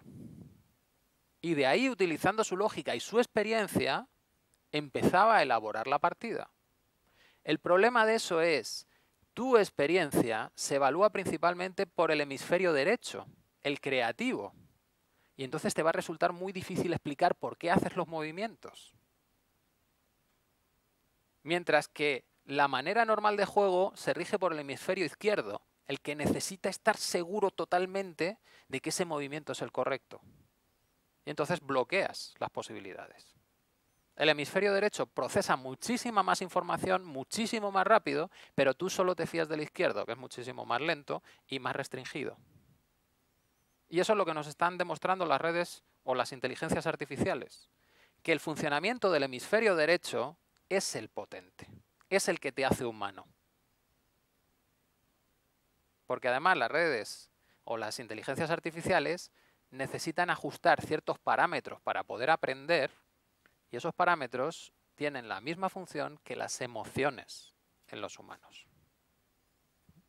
Lo hemos desarrollado en el exterior, sistemas que realmente calcan cómo funciona nuestro cerebro. Y ahora mismo las inteligencias artificiales ya hacen cosas alucinantes, te traducen de idioma a idioma en tiempo real, son capaces de coger una película, una de las últimas cosas, una película en una resolución y con pocos fotogramas por segundo y te lo amplían y añaden fotogramas interpolando lo que ellas consideran que debería ser el movimiento real. Y ves la película y no distingues que eso es una película montada. O incluso sistemas como el sistema de inteligencia artificial chino, BioMind, que se utiliza para diagnosticar. Y se probó contra un equipo de 15 prestigiosos médicos que tenían que diagnosticar tumores cerebrales y hematomas. Es decir, según las imágenes, pues tendrías que clasificar qué era cada cosa. Bueno, pues en 15 minutos la inteligencia artificial acertó el 87% de los diagnósticos de un total de 225 casos frente al 66% que consiguió el equipo de doctores. Pero todavía tiene mejores resultados. Todo esto lo consigue porque ha sido entrenada con casos reales, uno y otro y otro y otro, y ese entrenamiento para una inteligencia artificial no está sesgado. Acepta todos los datos nuevos y va cambiando según esos datos nuevos. No dice, no, este es el mejor modelo. Y si los datos que vienen no encajan con este modelo, los descarto. No, siempre está incorporando información. Luego, siempre está evolucionando. ¿Vale? Pues ahora consigue diagnosticar enfermedades neurológicas comunes con una precisión de más del 90%. Bien. Y yo espero que las cosas sigan por aquí. Porque no sé si habéis tenido la experiencia de ir a médicos diferentes a que diagnostiquen el mismo problema que tenéis. Porque encontramos una coincidencia absoluta entre ellos, ¿no? Pues casi es preferible tener una inteligencia artificial que se haya entrenado con más casos de los que puede vivir cualquier persona en 100 o en 200 años y haya extrapolado sin sesgos cómo identificar o cómo diagnosticar las enfermedades. De hecho, para mí las inteligencias artificiales van a ser un gran salto porque nos van a obligar a salir de nuestros dogmas, principalmente en ciencia. Porque va a llegar una inteligencia artificial y te va a decir que no es así. Y con ella no puedes discutir. Ese es el resultado. Y si la vuelves a entrenar, te va a sacar el mismo resultado. Y va a estar en contra de lo que tú creías. Y entonces tú tendrás que justificar por qué lo creías. Todo esto ocurre porque el cerebro puede reconocer las dinámicas complejas de los sistemas. Hablábamos el primer día, la vida no es lineal, la vida es compleja. El hemisferio derecho es el que es capaz de obtener esa dinámica. Y entonces se genera ideas de cómo funcionan las cosas. Luego el hemisferio izquierdo te ayuda a testarlo en el mundo y asegurarte de que esa intuición encaja con la realidad. Pero necesitas la intuición para poder resolver problemas, sobre todo los nuevos. Esas intuiciones se sienten como verdad, porque es el procesamiento del cerebro, ha llegado a esa conclusión. Luego lo tendrás que testar, pero normalmente eso lo tomas como axioma. Y a partir de ahí empiezas a deducir. Y esta es la manera que tienen de trabajar las inteligencias artificiales y es la manera que tiene de trabajar nuestro propio cerebro. Luego la conclusión es sí, la educación, sobre todo la del siglo XIX, limita. Cuando te dan unos conocimientos determinados y te están subconscientemente diciendo esto es la verdad, te están limitando, porque te impiden probar otras cosas.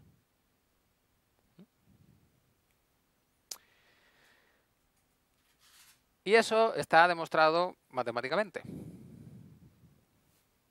Hay problemas que no son resolubles dentro de un juego de axiomas definido.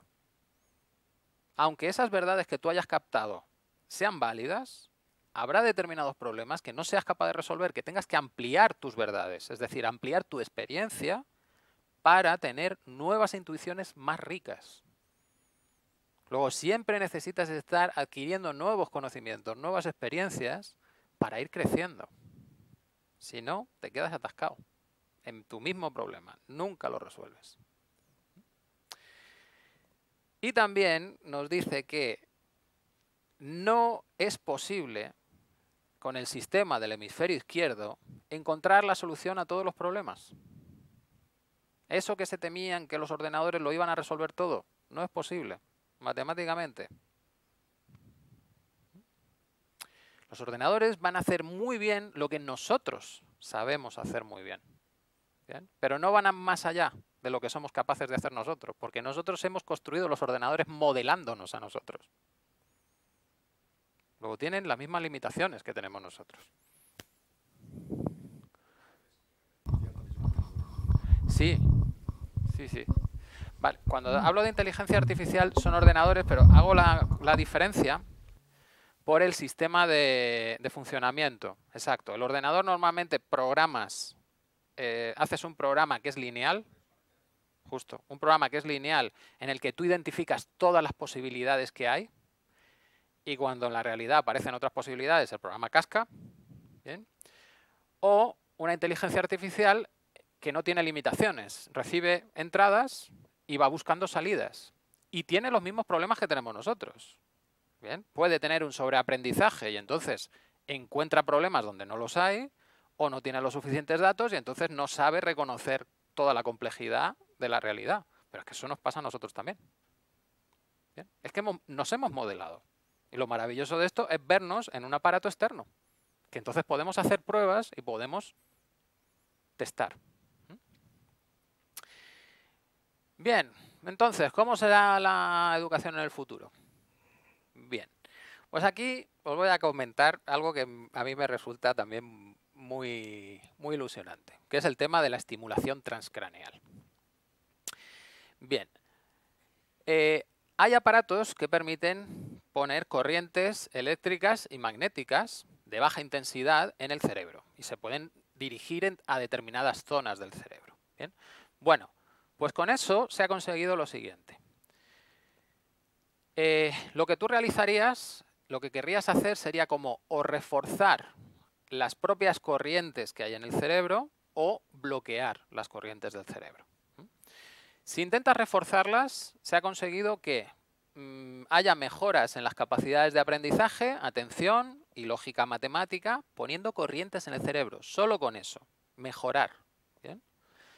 Aumentar la fuerza física y la velocidad sin entrenamiento físico, solo con corrientes en el cerebro. Y combatir las consecuencias de la falta de sueño en la actividad cerebral. Todo esto lo que nos está diciendo es que nuestro cerebro controla absolutamente todo el cuerpo. Todo el cuerpo. Nuestro cerebro en el sentido del procesamiento que hace el cerebro. Simplemente amplificando señales consigues mejorar el aprendizaje, mejorar la velocidad física corriendo y combatir las consecuencias del cansancio. O sea que todo eso en el fondo es subjetivo. Es el procesamiento que está haciendo tu cerebro. Y con corrientes revertidas, es decir, intentando bloquear el paso de las señales, en el córtex frontal, es decir, la zona de las críticas, se consigue una mejora de un 250% en la velocidad de aprendizaje.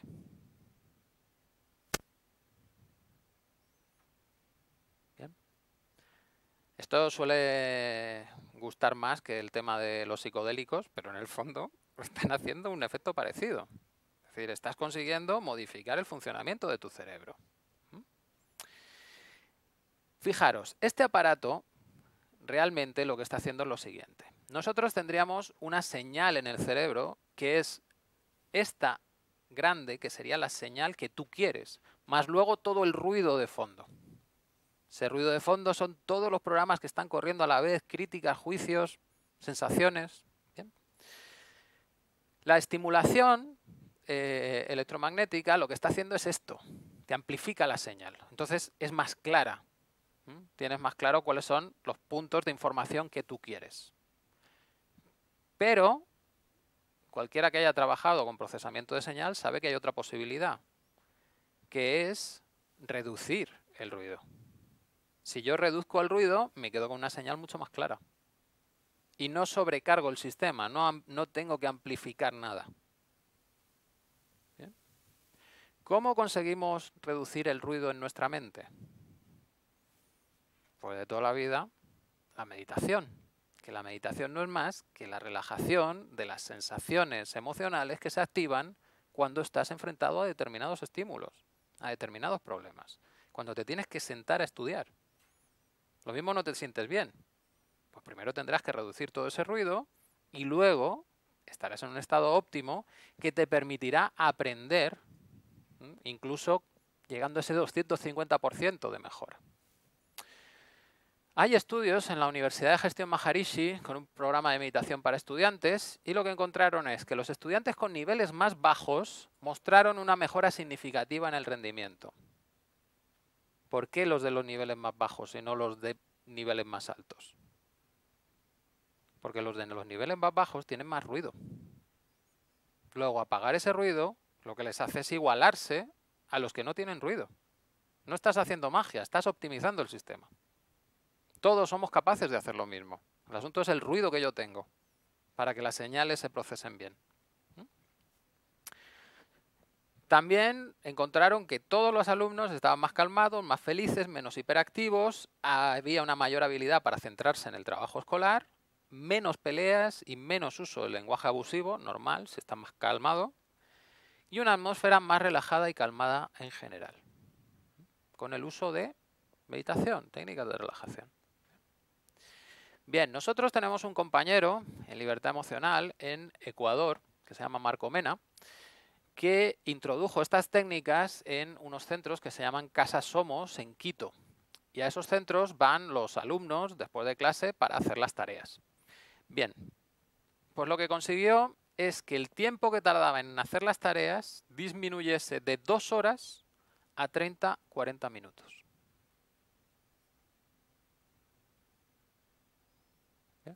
Casi ese 250%. Trabajando la parte emocional. ¿Veis que todo encaja? Es decir, no estamos proponiendo cosas mágicas que... No.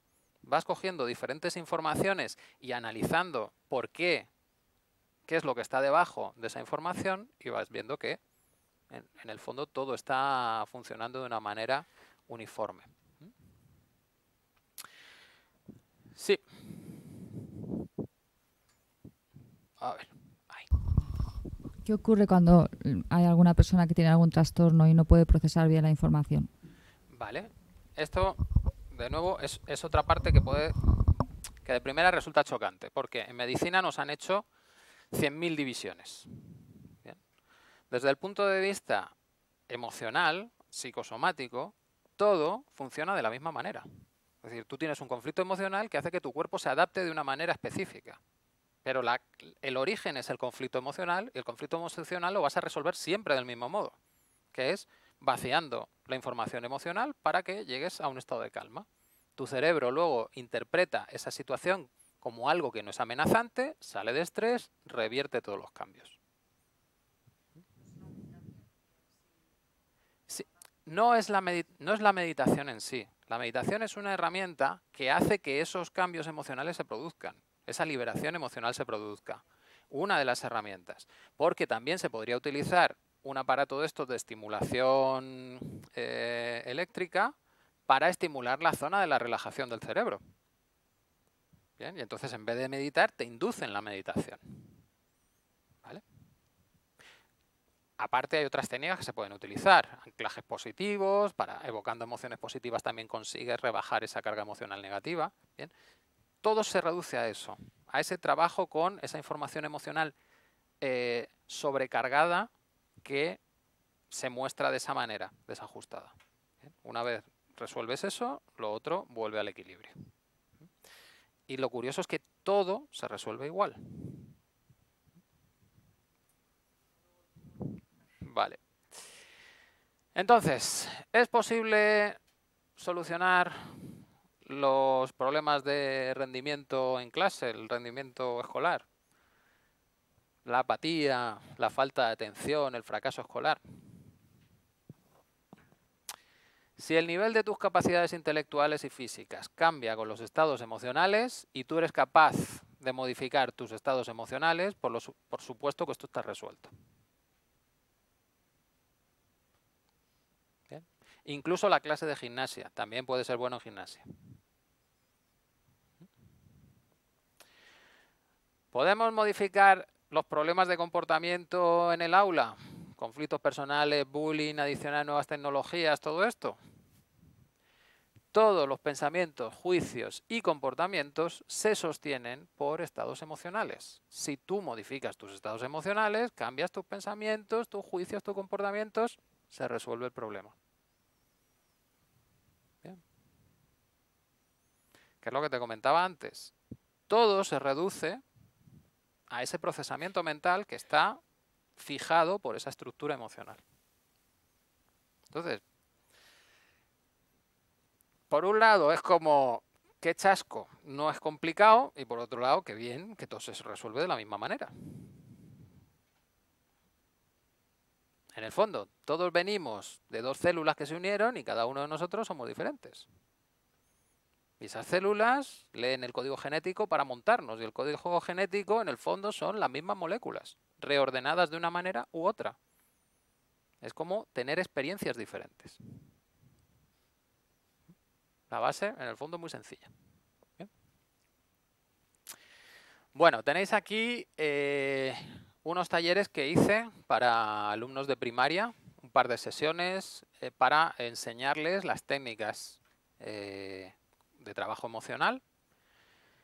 Y esta es la parte para educadores, explicándoles pues, un poquito más a fondo cuál es el funcionamiento interno del cuerpo, ¿no? Y qué buscamos con esas técnicas y cómo las pueden aplicar los chavales de manera que resuelvan los problemas de clase. Bien, pues entonces nos queda una última reflexión ya en este último día de teoría. La verdadera revolución no pasa por cambiar la sociedad, pasa por cambiarnos a nosotros mismos. Porque si yo me cambio y llego a un estado de mayor equilibrio, mayor felicidad, lo contagio.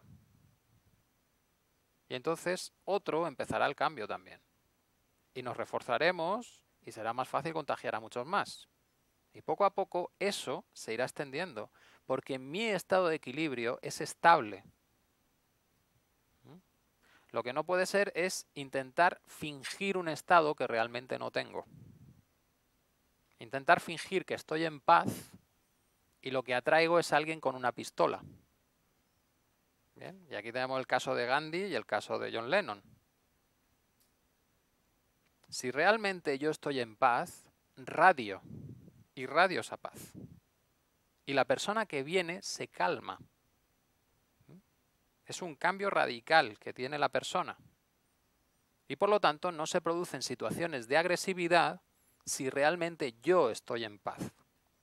Si lo que estoy haciendo es negar mi agresividad, entonces la reprimo. Y mi cuerpo lo muestra. Y cuando llega alguien con agresividad y lee mi represión, su agresividad se potencia. Y entonces, claro, se cumple lo que tiene que pasar. Agresividad más agresividad, conflicto. Bien.